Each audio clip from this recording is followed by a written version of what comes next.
Slip on pa lang yan guys, dual exhaust SE project, pero ganda na ng tunog. Kagabi lang namin to kinuha.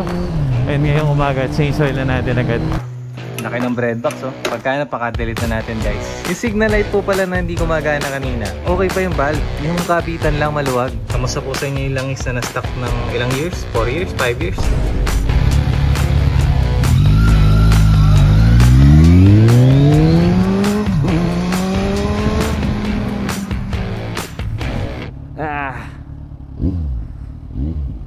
What's up guys? Welcome sa ating second vlog dito sa Z1000. Sleep on pa lang yan guys, dual exhaust SE project, pero ganda na ng tunog. Lapit nga natin konti pa for the thumbnail. 1, 2, 3 1, 2, 3 1, 2, 3.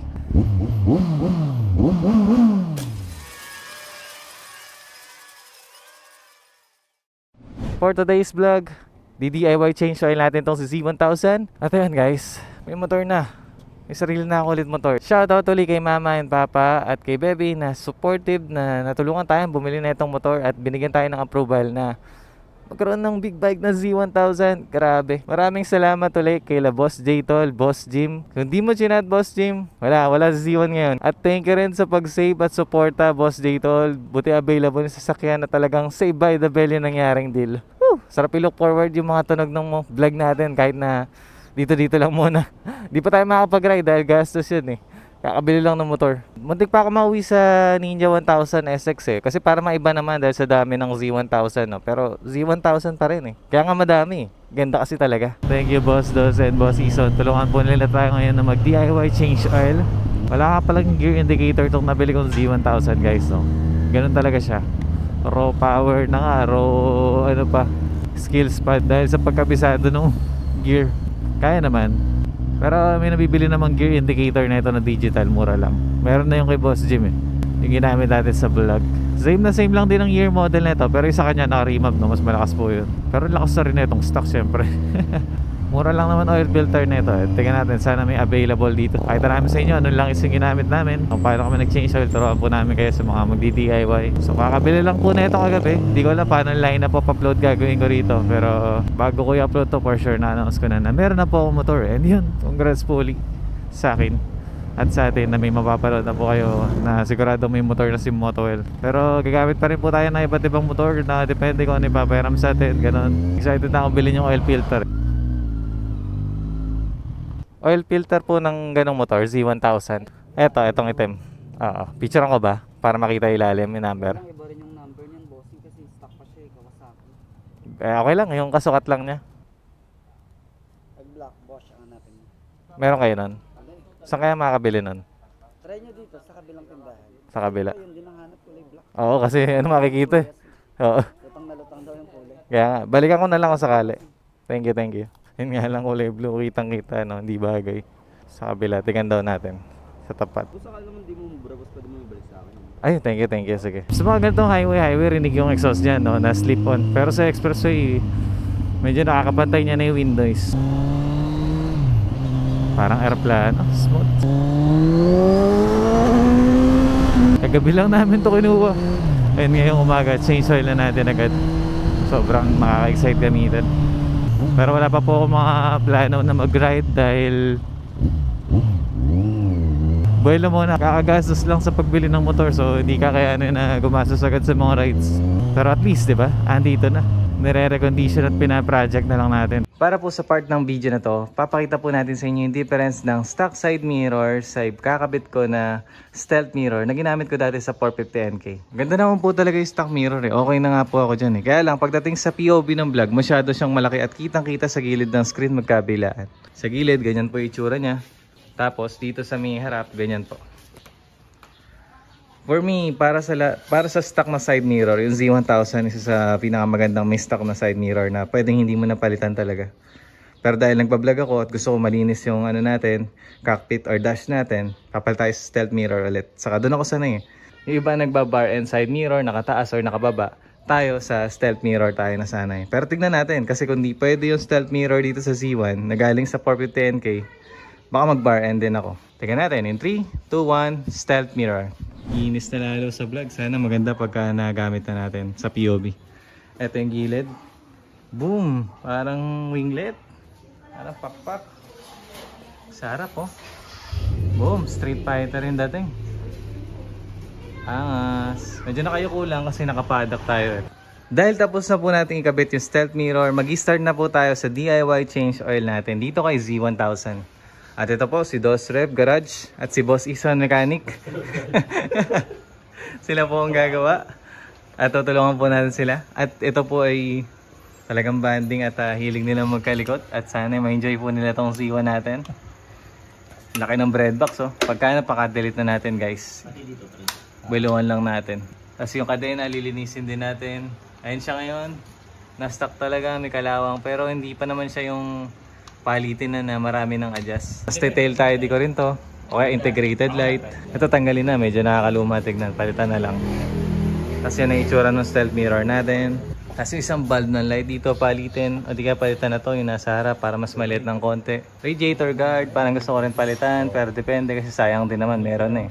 At tinatanggal na nila yung belly pan ngayon para maabot yung drain plug. Saka yung air filter. Yung oil filter dito. Check din natin yung nabili naming oil filter mamaya na hindi genuine. Magkaiba ng number pero sukat dito. Para pag bumili kayo ng filter sa labas, alam nyo na pasok yun kahit na hindi para sa Kawasaki talaga. Slider niya, malinis pa rin, no? Wala pang gas-gas. Sobrang good deal po na ito. Maraming salamat sir sa owner po. Shoutout natin sila. Yan po ang pag-change oil ng Z1000 at ito po ang oil level dito chinecheck. Base po sa itsura. Ano yun, nasa gitna naman yan eh. Hindi lang patay yung kalsada ngayon. Saka parang madilaw pa siya na nakita ko pero medyo may pagkaitim na rin. Okay. Temperature po nito now is 40 degrees. 40. Ganun. Ganyan natin. Baka i-warm lang namin saglit pag ano na. Pwede na. Okay. Ganun naman po sa lahat ng motor bago nyo pihitin yung drain plug. At least pababain ng konti yung temperature. Wag sobrang init. Moment of truth nga po pala dahil ilang years na itong na-stuck yung drain plug. Tingnan natin kung mapipihit pa namin. Wala pa kaming planggana kasi luluwagan pa lang naman. Pero dapat pagtatanggalin nyo na yun, nakaabang na yung planggana. Okay na. Yun. Umigod guys. Okay na may basahan yan para hindi magasgas. Yun pa may basahan ha. Ayun ang Dos Rev Garage guys. Ayun yun na soon. Tornilyo ayaw magasgas. Diba? Oil filter mamaya sana sukat. Ayun po, magde-drain na tayo. Tapos alalayan nyo rin po yung washer para di sumama dito. Para di kayo mahirapan maghanap ng washer dyan mamaya. May tatry daw po pala si Boss Dos. Try niya kung nakarekta doon sa may bottle. Diretso na dito. Kahit hindi lahat, may masalo lang. Itim na. Ito yun, nakuha ni Boss Dos pati yung washer. Kamusta po sa inyo yung langis na na-stock ng ilang years? 4 years? 5 years? Grabe, tagal ano. Ang litro nga pala ng Z1000 is 4 na litro or 3.8 liters based on Google. Pero tatansyahin natin mabuti doon sa may tinginan, sa may salamin para mas sukat yung paglalagay natin ng oil. Dito po, di baling maluwag yung pagkakabit nyo ng drain plug katulad nito. Kaysa mahigpit, madali naman po magigpit kaysa mag-retread kayo pag nasira. Madali po yung ma-lost thread. Kaya dapat gagamit din po kayo ng torque wrench para sa pagbabalik nito. Tapos sa oil, di baling kulang, wag lang sa sobra. Pag sumobra, madali naman magbawas, pero mas madaling magdagdag. Yes po, ang kinis niya talagang hindi masyadong nagamit para sa year model na 2016 to 2017. Pero yung langis nga lang po is hindi nila na-change oil din ng ganong katagal. So pati yung coolant, yung brake fluid, papacheck natin yan. Yung change oil kami na para syempre ma-enjoy din namin at sila din. Siyempre, tipid na rin. Kaysa magbayad tayo ng labor, pangkain na lang namin. Kaya lang, mabait po masyado to mga boss ko eh. Yung nagpagawa pa yung papakainin. Grabe. Saan makakita ng ganyan? Feeling ko hanggang dito, hindi to stock. Eto lang stock niyan. Eto, may clamp. Pero pagawa na to. After po pala na ito na mag-drain kayo na naka-paddock or center stand, try nyo rin po i-drain mamaya ng naka-side stand. Para mas lumabas pa yung mga langis. Motol daw po yung langis na ginamit dito at ayan po yung glass. Mukhang hindi naman siya kailangan ng oil flashing. Diyan natin titignan mamaya pag nagre-refill tayo at mali-level natin ang gitna para pinaka safe spot. Ayan. Lagpas ng linya na to at bago umakyat ng linya na to. Sa oras nga po pala ng paghihintay ng pagdedrain ng langis, wala pong oras, no? Depende pa rin po. Hanggat may tumutulo, kaya nyo lang pong tumulo. Kaya ngayon po, isa side stand naman namin para lumabas pa yung mga natitirang langis. Pati yung nandun sa oil filter. Ito pre, gagano mo lang ito. At ngayon po, magtatanggal na tayo ng oil filter. Yun, bilis lang napihit. Buto, hindi ganun ka-stack up. Which is, gano'n naman po talaga dapat. Pag nagbalik po kayo ng oil filter naman, kahit hand tight lang talaga, okay lang po yun. Yung mga masiselan, inaano pa nila, torque, gano'n. Pero kahit hand tight lang, okay na yun. Pero depende pa rin sa hand tight guys, no? So, pa-double check nyo pa rin, or tansyahin nyo pa rin mabuti. Dahil naman sa goma niyan, hindi naman yan basta-basta din malalaglag. At nakita ko yung oil filter, mukhang hindi po sukat sa nabili ko. Pagtapatin nga natin. Mukhang hindi po sukat kasi ito nakapantay sa goma. Yun po, papasok eh. Oh. No? Dadalhin niya yan. Dali na natin yun, yung sample. Yung isang signal light nga po pala, nung tinesting namin to, hindi siya umiilaw. Tapos pagka hindi niyo naman siya nakikita, dito makikita nyo po na ang bilis ng blinking. Kasi dapat ganon-ganon lang yung blink ng signal light. Pag mabilis po, matik po, padalasang cause nun, pundido yung ilaw. Yung sa likod lang ang gumagana, yung kuryente doon nakapokus, kaya mabilis yung blink niya. At ngayon po, tatanggalin namin yung bulb. Baka may makita po kaming mabibili na bombilya nito para gumana na. Pero soon, papalitan ko rin po yan ng mas maliit para mas maporma. Masyado po kasing malaki. Kaso, sayang bili. Paano? Testingin na kaya natin sa kabila yung isa. Ayan po yung sinasabi ko mabilis, oh. Pero pag mabagal po, pag buo, ayan po yun. Gagawin po namin bago bumili. Testingin ko na to dito. Kasi baka mamaya buo to, sayang bili namin. Okay lang magbaklas kaysa papabili uli ng bombilya. Pero ito na. Ay, naayos nyo na pala. Okay na. Ayan si Boss Marlon, yung naka Ninja 400 nating tropa. For sale na po yung Ninja 400 for only 279,000. Nakapost na po yun sa marketplace. Ano yung reason for selling, boss? Ang business. Yun. Mag-ipon mo na uli si Boss Marlon pambili. Ang gusto ko na sa 1,000. Ayaw. Ayun, buti di tayo bumili. Ayun, gumana. Hindi kaya ano. Maluwag lang. Contact lang. Oh, lost contact lang. Balik mo nga itong isa, boss. Maluwag lang. Ay, okay. Buti di tayo bumili. Yun na may... Yan yung ano Kasama kami ng blue. Yun talaga. No choice talaga. Yun talaga siya.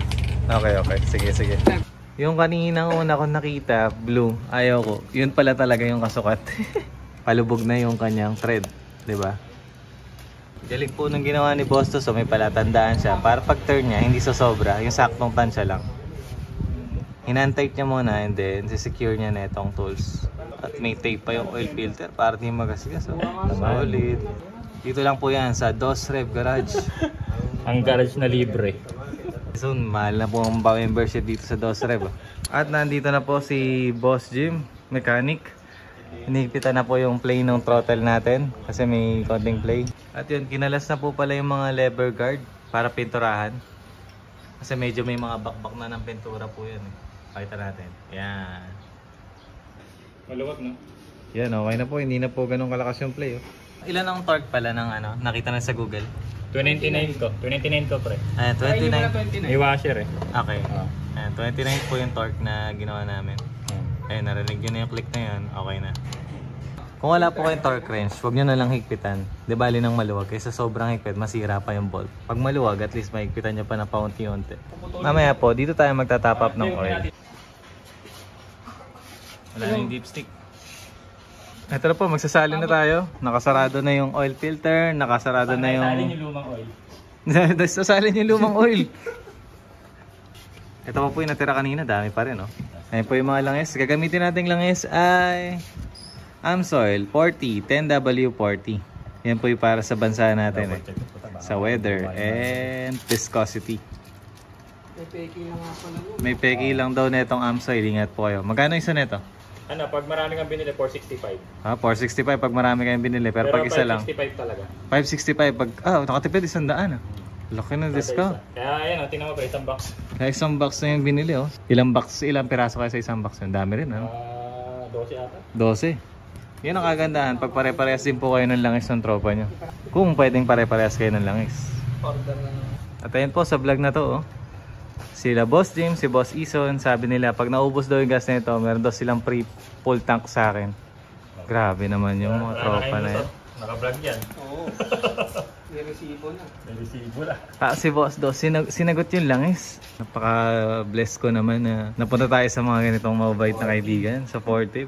Ayun, si Boss Jim na po ang magsasalin. Inaalog ba yan bago isalin? Shake wheel before use eh. No? Ano mga additives to? Ayun po, ito po itsura ng Amsoil, bagong salin. Wow! Parang canola oil, vegetable oil. At habang sinasalin po ni Boss Jim, ayan, nakikita na rin po natin dito. Huwag po kayong mababahala kung ang taas agad dun lang is bababa pa po yan kasi nagsasalin pa lang naman. Magsisirculate pa. Magsisirculate pa po yan sa buong engine kaya kita po, ayan, bumababa na. Pag nagsalin po siya ulit mamaya, tataas yan. Bababa ulit. Pero kailangan tansyado nyo po kasi pag sobra naman, siyempre, hassle din magbawas. So ulitin ko lang po, 3.8 liters yung oil capacity nito pag nag-change oil. Tapos yun, tatansyahin nyo pa rin po dito sa may linya at kung pata yung kalsada. Ayan, tinatansya na po yung mabuti ni boss. Kung makikita nyo po yung langis, overfilled pa, no? Pero pag nag-circulate na yan sa engine, mapupunta na yan sa tamang level. Lalo na pagka inalis natin sa paddock.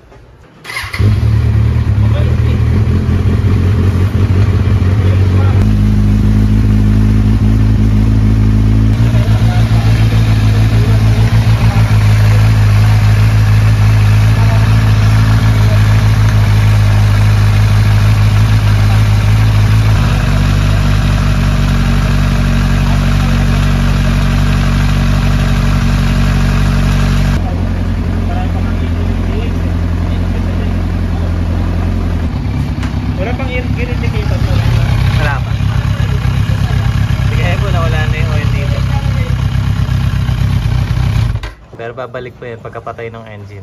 Tapos mamaya, check natin yung level sa kalsada. Ito po, mag-adjust naman tayo ng change lock.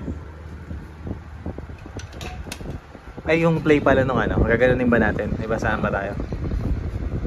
Ayan, nilulugan. Sige, pakita mo muna yung before. Ganito po siya before. Memorial tayo mo yan. Sumasagad. Sumasagad. Pero pwede pa, pero i-adjust na rin po natin. Ayan, adjust na po natin. Wala tayong torque wrench pang dito kaya ginuhita natin. Ayun, ayos yan ah. May guhit. Oh. Yan pala discarded pag wala kayong torque wrench. Pag binalik nyo, may guhit. Click lang po yun ng pagkakastak ng matagal na panahon. Ganun ang discarded. Ano, magdududa pa rin ba kayo sa DOS Rev Garage? May indicator na po dito.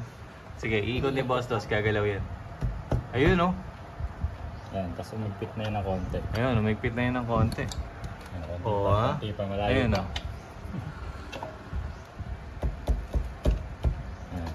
Masyado naman po atang matigas. Oo. Tumigas.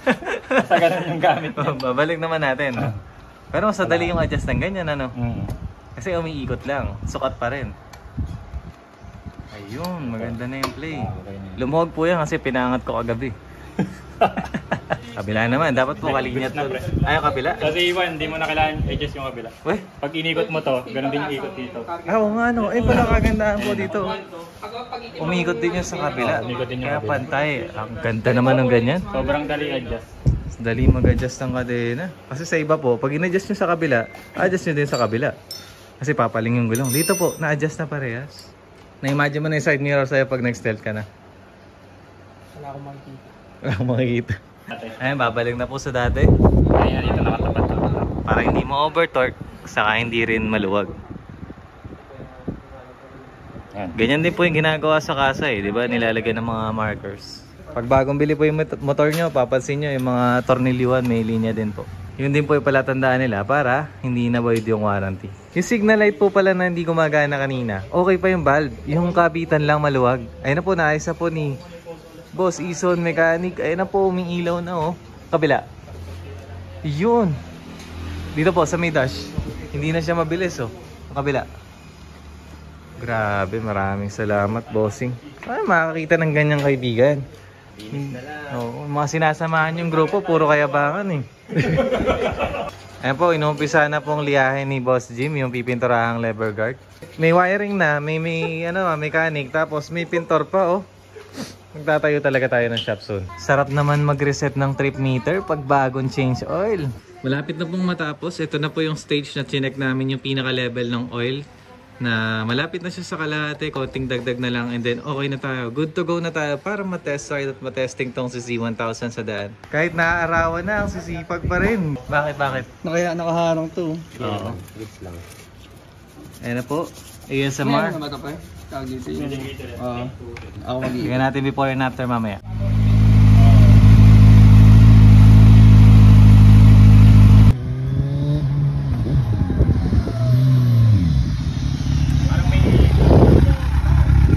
Baba mga boss. I-try mo na. Isa pa. Ayun na po, si Boss Ison Mechanic. Ang magte-test ride. Electrician natin. Kanina si Boss doon, kaso na-video ko patapos na. Hindi, pag pinipindot mo siya, sumasagot yun. Sabagay. Tama lang yan dyan. Takong ba?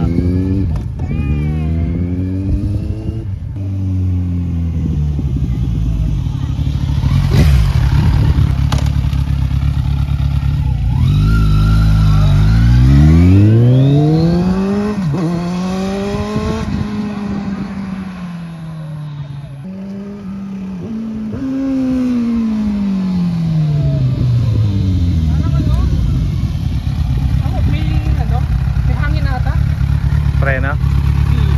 May tumutunog siya eh. Grabe naman downshift yun. Sa bright box talaga may tumutunog. Wala nang tunog yan pag naka-delete.